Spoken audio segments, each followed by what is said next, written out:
Olá, você meu amigo, minha amiga aqui do Tec Concursos. Como é que você tá? Tudo bem? Professor Bruno Lira aqui para que a gente possa dar continuidade ao nosso tópico Lei 8.112. E vamos agora falar sobre o novo subtópico, meus amigos, que é sobre as vantagens de indenizações, o nosso subtópico 10.6.6.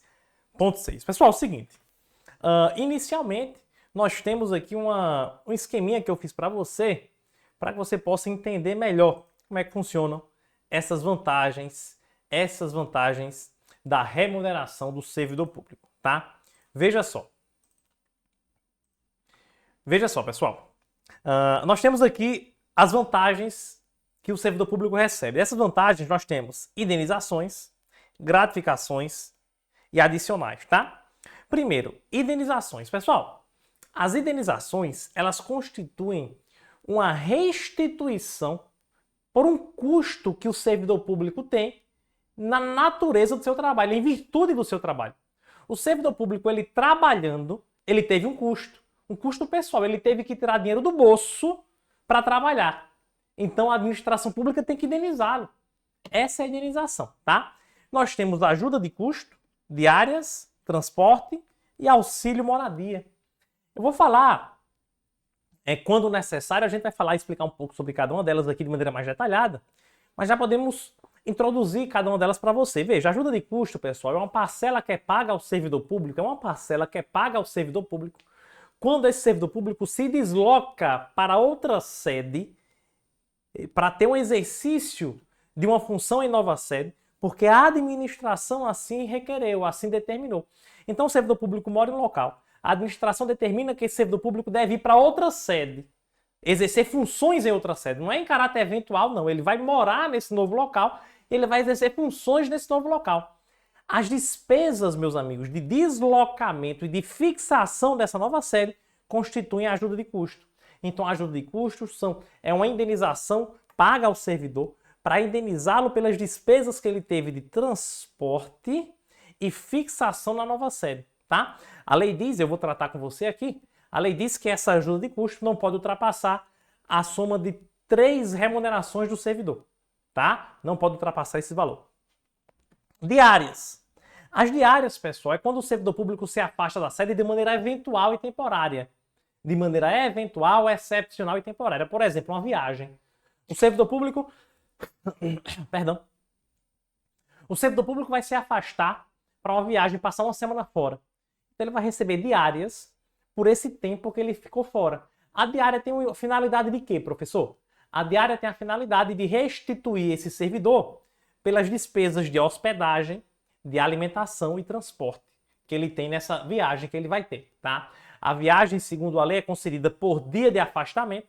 Então, cada cargo público, gente, tem um valor fixado de diária por dia. Se o servidor fica um dia, ele vai receber X de diária. Se ele fica 5 dias viajando, ele recebe 5x de diária, tá? Então ela é concedida por dia de afastamento. E se o servidor se afasta, viaja, e essa viagem, esse deslocamento fora da sede, não exige pernoite. Como assim, professor? Ele viaja, mas volta no mesmo dia. A lei diz que a diária é concedida pela metade. Então vamos supor que ele sai pela manhã e chega à noite. Ele recebe o valor de uma diária dividido por 2, a metade de uma diária, porque o valor da diária é estabelecido fixo, é um valor fixo estabelecido em lei, tá? Então esse valor fixo, quando não exige pernoite esse afastamento, esse valor fixo é concedido ao servidor, sendo que pela metade. Tudo bem? Beleza? Transporte. A indenização de transporte, gente, eu nem vou mostrar um artigo legal aqui, porque é muito simples o conceito e a lei só traz um artigo sobre ela. A indenização de transporte ela é concedida ao servidor que utiliza transporte próprio para o exercício do cargo ou função. Cuidado, tá, pessoal? Por quê? A indenização de transporte ela não abrange o transporte que o servidor usa no translato de casa para o trabalho. Nesse percurso de casa a trabalho, aí é o servidor que tem que se virar. Ele não vai receber indenização de transporte por isso, não. Mas aqui é o caso do servidor que pega o carro para exercer a função. Ele vai pegar o carro para fazer um trabalho do órgão. Por exemplo, é aquele oficial de justiça que vai entregar mandado no carro dele, que vai fazer citações no carro dele, executar penhoras no carro dele. Então esse oficial de justiça deve receber indenização de transporte. Deu para entender? Beleza? Auxílio moradia. O auxílio moradia, gente, é quando o servidor público ele se desloca para outra sede para exercer um cargo ou função de confiança e foi determinado pela administração que ele tem que ir para essa nova sede, aí ele vai receber auxílio moradia para subsidiar o custo de moradia dele. Então, para pagar um aluguel, por exemplo, tá? O auxílio moradia, para ser pago, tem que cumprir vários requisitos que eu vou te mostrar já já. Beleza? Então, meus amigos, essas são as indenizações pagas ao servidor. Repito, ela tem o objetivo de restituir custo em virtude do trabalho. Em virtude do trabalho do servidor. Beleza? Gratificações. Gente, as gratificações, eu até coloquei aqui para você, ó. Elas são concedidas ao servidor, isso nem está na lei que eu vou te falar agora, tá? Estou falando isso mais para você conseguir compreender e conseguir estabelecer um certo raciocínio lógico aqui, tá? As gratificações, em geral, em regra, são concedidas ao servidor porque ele exerce uma atividade extra-função. Como assim, professor? É uma atividade que ele vai exercer que é mais do que a função dele exige. Ele tem uma função, só que foi determinado pelo superior que ele passasse a exercer uma nova função, ou então que ele exercesse uma função extra à função que ele exerce hoje. Nós temos gratificação de função. Na lei, você vai encontrar não com o nome de gratificação, e sim como o nome de retribuição, tá? A lei chama de retribuição de função. Mas eu coloquei nesse grupo aqui de gratificação para você entender melhor. Essa gratificação de função, pessoal, ou retribuição de função, como você queira chamar, ela vai ser concedida ao servidor que exerce cargo efetivo, porém, esse servidor ele está exercendo um cargo ou função de confiança. Então, o servidor público que exerce cargo efetivo, mas está exercendo naquele momento um cargo ou função de confiança, um cargo em comissão ou função de confiança, ele recebe essa função essa gratificação de função. É um plus na remuneração dele, no vencimento dele, porque veja, ele tem um cargo efetivo. Só vamos supor, o cara é analista judiciário. Aí ele foi convocado, o chefe o promoveu para que ele passasse a ter a função de chefe de cartório, por exemplo. Ele é analista judiciário, passou a ser chefe de cartório. Então, quando ele passa a ser chefe de cartório, ele passa a ter o cargo efetivo acrescido de uma função de confiança. Então, o exercício dessa função de confiança de chefe de cartório o habilita a receber a retribuição de função. Beleza? Ok. Nós temos também o encargo de curso ou concurso. Encargo de curso ou concurso, pessoal, a gratificação por encargo de curso ou concurso, veja, ela tem essa ideia de função extra à minha função originária. Por quê, professor? Porque eu tenho a minha função lá na administração. Só que eu sou convocado para trabalhar em um curso ou concurso promovido pela administração pública. Eu sou convocado para trabalhar. Sou convocado para trabalhar na organização do concurso, na comissão de um concurso, por exemplo, na banca examinadora. Sou convocado para trabalhar, para palestrar em um curso, para organizar um curso de servidores. Então, se isso acontece, eu tenho direito de gratificação de encargo de curso ou concurso. E a gratificação natalina. A gratificação natalina das três é a única, por isso que eu coloquei de vermelho, é a única que foge desse nosso raciocínio de função extra. Porque na gratificação natalina eu não preciso exercer nenhum tipo de função extra. Ela é paga todo o servidor público e ela é aquele famoso 13º salário. Todo mundo vai ter direito de receber essa gratificação natalina, é um 13º salário, tá? Essas foram as gratificações. Nós temos também os adicionais, pessoal. Gente, o adicional eu recebo não é porque eu estou exercendo uma função extra, não. É porque a natureza do meu trabalho, ela é diferente dos demais trabalhos. E por ser diferente dos demais trabalhos, faz com que eu passe a receber um adicional, tá? Por exemplo, adicional de insalubridade, periculosidade e penosidade. Eu recebo esse adicional porque o meu trabalho é insalubre, perigoso ou penoso. Não é porque eu estou fazendo mais do que é previsto na minha função, não é isso. É porque a natureza do meu trabalho é essa, é insalubre, perigosa ou penosa. Noturno, adicional noturno. Meu trabalho é um trabalho que eu exerço à noite, das 10 horas de um dia às 5 do dia seguinte. Por esse motivo, eu vou ter um adicional noturno, vou ter esse direito adicional noturno, porque a natureza do meu trabalho é noturna. Adicional de férias, ora, o meu trabalho exige que eu tenha férias. Eu tenho direito de ter férias, não é porque eu estou exercendo uma função extra, não. É porque eu tenho direito de férias no meu trabalho. O adicional de férias é um terço da remuneração, tá? Adicional de hora extra. Adicional de hora extra, pessoal, não é porque eu estou fazendo um trabalho extra. Veja só, embora seja hora extra, não é porque eu estou exercendo uma função extra, não. A função que eu estou exercendo é a mesma. Mas é porque o meu trabalho exigiu que eu ficasse um tempo maior trabalhando. Em vez de eu ficar 8 horas naquele dia, eu fiquei 9, por exemplo. Então a natureza do meu trabalho exigiu que eu ficasse mais tempo lá. Tá? Aí eu tenho direito à hora extra, que esse adicional de serviço extraordinário, ele é no mínimo 50% a mais do que minha hora comum. Então, se minha hora de trabalho é R$100, por exemplo, o meu adicional de serviço extraordinário é pelo menos R$150 por hora, pelo menos, tá? É pelo menos 50% a mais. E outros adicionais, a lei diz assim, olha, podem ser concedidos outros adicionais de acordo com o local ou natureza do trabalho. Esses outros adicionais devem ser previstos em lei. Por exemplo, o cara trabalha na Polícia Rodoviária Federal. Lá na Polícia Rodoviária Federal, ele pode receber um adicional que chama-se adicional de fronteira, por exemplo. Que adicional é esse, professor? O cara trabalha na fronteira do Brasil, com o país vizinho.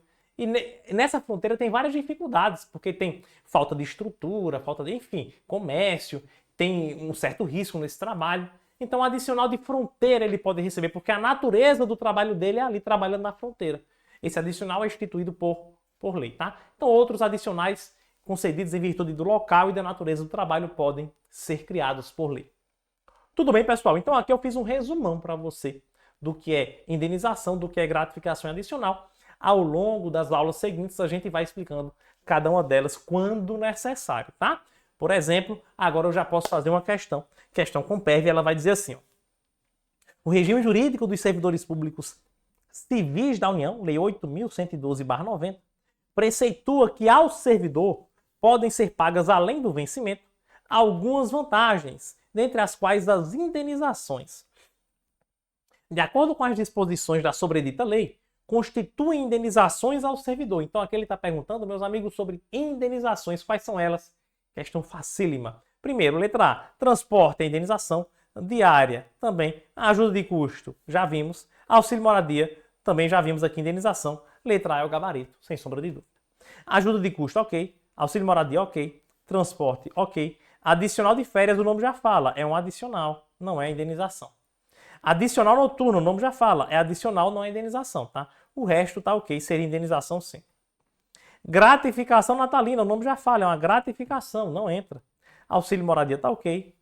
Diárias tá ok. Ajuda de custo tá ok também. Então veja, eu tenho um adicional de férias na B que sai de indenização, adicional noturno na C que também sai e gratificação natalina na letra D que também destoa, tá? Ok, artigo 49, pessoal, do parágrafo 1º vai dizer assim pra gente, ó. As indenizações não se incorporam ao vencimento ou provento para qualquer feito. Indenização, amigo, não se incorpora de jeito nenhum. A indenização não se incorpora a vencimento ou provento. Isso quer dizer, pessoal, que eu posso receber indenização por 10 anos. Eu posso estar recebendo indenização de transporte por 10 anos. Mas se aquele motivo, se o fato gerador do recebimento da indenização por transporte, se ele acabar, eu não recebo mais a indenização. Passei 10 anos recebendo indenização por transporte. Depois de 10 anos, eu não vou mais usar o meu transporte. O órgão comprou um carro próprio e eu não preciso mais usar o meu carro. Pronto, a partir daquele momento eu deixo de receber a indenização. Aquilo não vai se incorporar ao vencimento ou provento, tá?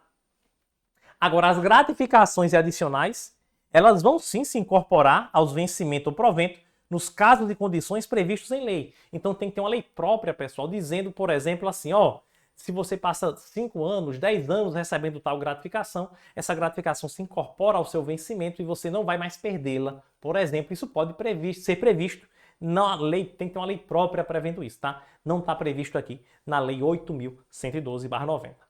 Beleza? Artigo 50 diz que as vantagens pecuniárias não serão computadas nem acumuladas para efeito de concessão de quaisquer outros acréscimos pecuniários ulteriores, sob o mesmo título ou idêntico fundamento. Vamos supor, pessoal, que eu estou recebendo uma gratificação por encargo de curso ou concurso. exemplo, tá?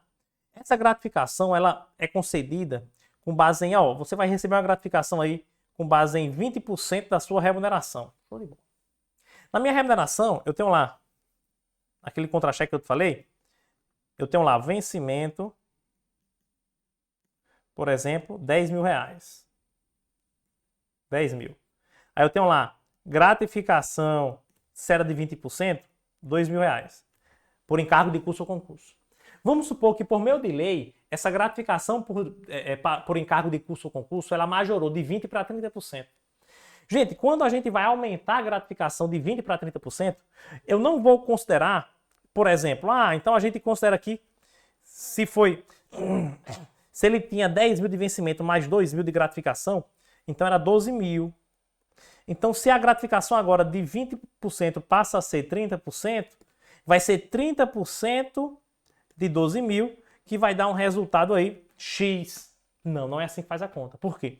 Porque a lei está dizendo que as vantagens pecuniárias não serão computadas nem acumuladas para efeito de concessão de quaisquer outros acréscimos ulteriores sob o mesmo título ou idêntico fundamento. Ou seja, pessoal, quando essa gratificação deixa de ser 20% e passa a ser 30%, eu não considero essa gratificação anterior que tinha no contra-cheque aqui não, tá?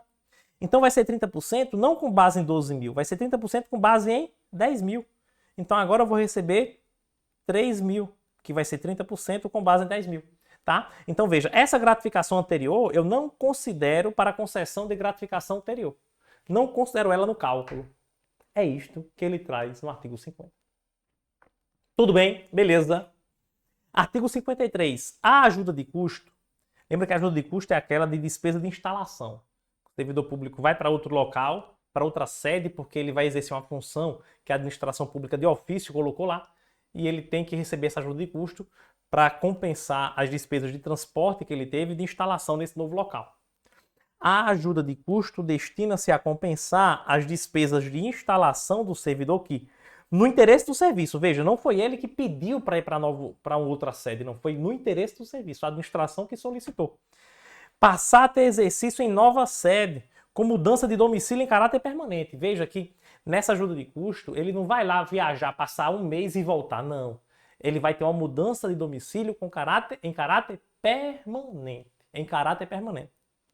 Passar a ter exercício em nova sede com mudança de domicílio em caráter permanente. Vedado o duplo pagamento de indenização a qualquer tempo, no caso de o cônjuge ou companheiro que detenha também condição de servidor, vier a ter exercício na mesma sede. Por exemplo, ele é casado, servidor casado com uma servidora, por exemplo, tá? E aí, o servidor vai ser removido para a nova sede. A servidora também é removida para a nova sede. Se a servidora já vai receber ajuda de custo, esse servidor não vai ter direito. Por isso que é vedado o duplo pagamento. Se o servidor recebe ajuda de custo no cargo dele, a servidora não vai receber ajuda de custo no cargo dela. Mesma coisa acontece ao contrário. Se a servidora vai receber ajuda de custo no cargo dela, o servidor não recebe ajuda de custo no cargo dele. Tá bom? É o que diz o artigo 53, caput. O artigo 54, caput, diz assim: a ajuda de custo é calculada sobre a remuneração do servidor, conforme se dispuser em regulamento, não podendo exceder a importância correspondente a 3 meses. Se esse servidor recebe 10 mil reais, o máximo do valor da ajuda de custo é 30 mil. E a ajuda de custo não é uma coisa que ele fica recebendo mensalmente não, tá, gente? É uma parcela que ele recebe para compensar aí o transporte, a instalação na nova sede, beleza? Então, por exemplo, se a remuneração é 10 mil, ele recebe até 30 mil, é o máximo. Pode ser menos, mas é o máximo de até 30 mil reais de ajuda de custo. Esses 30 mil reais ele vai pegar e vai subsidiar transporte, subsidiar instalação, pesquisa, de repente teve que se hospedar em um hotel 10 dias para procurar uma casa para alugar ou para comprar, usa esse valor também, beleza? Não será concedida ajuda de custo ao servidor que se afasta do cargo ou reassumi-lo em virtude de mandato eletivo. Aí não tem como, né? Mandato eletivo não tem direito a ajuda de custo de jeito nenhum. Ora, vai para a nova sede. Mas para a nova sede é um mandato eletivo, você já tem vários benefícios aí. Não vai ter direito, até porque esse deslocamento não é no interesse da administração, é para exercer o mandato. Então, não tem. Será concedida ajuda de custo àquele que, não sendo servidor da União, for nomeado para cargo em comissão com mudança de domicílio. A gente sabe, meus amigos, que o cargo em comissão ele é de livre nomeação e livre exoneração. Como ele é de livre nomeação, é admitido que pessoas estranhas aos quadros da administração possam assumir um cargo em comissão. Então, por isso que ele fala, é concedida ajuda de custo àquele que, mesmo não sendo servidor, é nomeado para cargo em comissão. Ora, um cara que nunca foi servidor na vida, nunca fez um concurso, mas aí a autoridade nomeou essa pessoa para um cargo em comissão. Só que o cargo em comissão é uma nova sede. O cara, por exemplo, mora em um município e para exercício do cargo em comissão é em outro município, em outra sede. Ele tem direito à ajuda de custo. Olha que interessante. Ele tem direito. For nomeado para cargo em comissão com mudança de domicílio, tá? Porque ele vai exercer o cargo em comissão em outro município do qual ele era domiciliado antes. No afastamento previsto no inciso 1 do artigo 93, a ajuda de custo será paga pelo órgão cessionário quando cabível. Esse afastamento que ele fala aqui, meus amigos, é no caso de cessão. O artigo 93 ele fala sobre cessão, ele diz que pode ser cedido um servidor público federal, ele pode ser cedido para outro órgão federal ou para estados, DF ou municípios. Esse servidor federal pode ser cedido. O que é cedido? O cara é servidor federal, mas vai exercer funções de maneira temporária em outro órgão ou até mesmo em outro ente federativo. Isso é possível. Aí ele está dizendo aqui que nesse tipo de afastamento, quando o servidor é cedido para exercer função de confiança, cargo ou função de confiança, a ajuda de custo vai ser paga pelo órgão cessionário, quando cabível. Quem é o órgão cessionário? Aquele que recebe o servidor. Então vamos supor que a União cedeu um servidor para o Estado de São Paulo. Quem vai pagar a ajuda de custo? O Estado de São Paulo. Beleza? Tranquilo? O servidor ficará obrigado a restituir a ajuda de custo quando injustificadamente não se apresentar na nova sede no prazo de 30 dias. Ora, ele foi removido, por exemplo, ou redistribuído, enfim, ele foi posto em nova sede. Teve o deslocamento. Mas se ele não se apresentar nessa nova sede dentro do prazo de 30 dias a partir da publicação do ato de afastamento, de deslocamento, aí esse servidor vai devolver a ajuda de custo, restituir a ajuda de custo. Tá bom? Ok? Artigo 58, caput, diz que o servidor que, a serviço, afastar-se da sede em caráter eventual ou transitório. Aqui é diferente.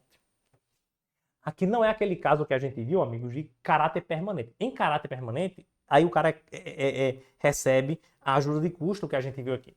Mas se não é em caráter permanente, se é em caráter eventual ou transitório, aí nós temos a diária, pagamento de diária, como a gente viu, tá? Passagens e diárias.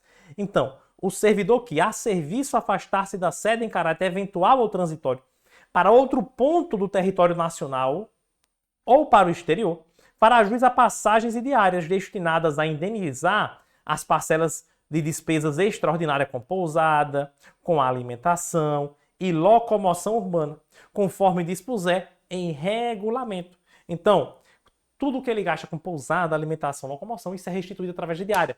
Repito, diária é valor fixo, estabelecido em lei. Ele não precisa, ele vai ser restituído apenas do que ele gastou de maneira efetiva. Não, é um valor fixo, estabelecido em lei por dia de afastamento, tá? Por dia de afastamento. A diária será concedida, que eu te falei agora, por dia de afastamento, sendo devida pela metade, eu te falei isso também, quando o deslocamento não exigir pernoite fora da sede. Então, quando esse servidor não dormir fora, vai de manhã e volta à noite, por exemplo, recebe a metade do dia de diária. Ele também vai receber metade da diária, pessoal, quando a União custear por meio diverso as despesas extraordinárias cobertas por diárias. Então, vamos supor, pessoal, por exemplo, esse servidor ele se afasta, ele passa uma semana fora. Só que nesse local onde ele está, a União ela tem um alojamento. Ela tem um alojamento lá, onde muito confortável, onde servidores podem dormir. Então veja, esse servidor não vai gastar com hotel. Por quê? Porque a União vai custear essa hospedagem dele lá, porque ela tem um alojamento. Então nesse caso, ele vai receber, só que é pela metade. Tá? Então veja, a União tem um restaurante onde ele viaja, só que para o local onde ele vai viajar, a própria União, o órgão federal, tem um restaurante lá. Ele já não vai gastar com alimentação, então ele vai receber apenas a metade da diária, tá? Nos casos em que o deslocamento da sede constitui exigência permanente do cargo, o servidor não faz jus à diária. Muito importante isso aqui, pessoal. nos casos em que o deslocamento da sede constitui exigência permanente do cargo. Vamos supor que esse camarada é um auditor federal da Receita, tá? Auditor fiscal da Receita Federal. E esse camarada, ele trabalha, vamos supor, na fronteira. Na fronteira. Igual eu falei do policial rodoviário federal. Esse cara trabalha na fronteira, auditor fiscal da Receita e trabalha na fronteira. Só que ele não mora na fronteira. Ele mora em uma cidade um pouco afastada da fronteira, onde tem uma estrutura de moradia melhor. Mas ele vai trabalhar todo dia na fronteira. Então, o município que ele mora é um, e o município onde ele trabalha é outro, que é lá na fronteira. São municípios diferentes. Todo dia ele tem que se afastar da sede. Pergunto, esse servidor tem direito à diária? Não. Por quê? Porque nesse caso, meus amigos, o deslocamento da sede é uma exigência permanente do cargo. É uma exigência permanente do cargo. Ele pode até receber outras verbas, por exemplo, aquele caso que eu te falei, que o servidor que trabalha na fronteira pode ter um adicional de fronteira, enfim. Mas a indenização de diária, não. Porque nesse caso é uma obrigação permanente do cargo. Não é porque ele está viajando de maneira excepcional, não. Todo dia ele tem que ir lá na fronteira trabalhar. Todo dia ele tem que ir lá na fronteira e tem que sair do município, porque é uma exigência do cargo dele. Não recebe diária. Diária é para surgir uma viagem para um congresso, surgir uma viagem para uma reunião em Brasília, surgir uma viagem para você participar de um treinamento. Percebe? São coisas distintas. Beleza? Tranquilo? Parágrafo 3º. Também não fará jus a diárias o servidor que se deslocar dentro da mesma região metropolitana, pessoal. Por exemplo, eu moro em João Pessoa, aí tem João Pessoa e Cabedelo, são cidades vizinhas, dentro da mesma região metropolitana. Não tem direito a diária porque é muito próximo, assim entendeu o legislador. Também não fará jus a diárias o servidor que se deslocar dentro da mesma região metropolitana, aglomeração urbana ou microrregião, constituídas por municípios limítrofes, ou seja, vizinhos, e regularmente instituídas, ou em áreas de controle integrado mantidas com países limítrofes, cuja jurisdição e competência dos órgãos, entidades e servidores brasileiros considera-se estendida, salvo se houver pernoite fora da sede. Aí, por exemplo, eu moro em João Pessoa, vou a Cabedelo, que é na mesma região metropolitana, mas eu vou dormir, eu preciso dormir e pernoitar em Cabedelo, aí é diferente.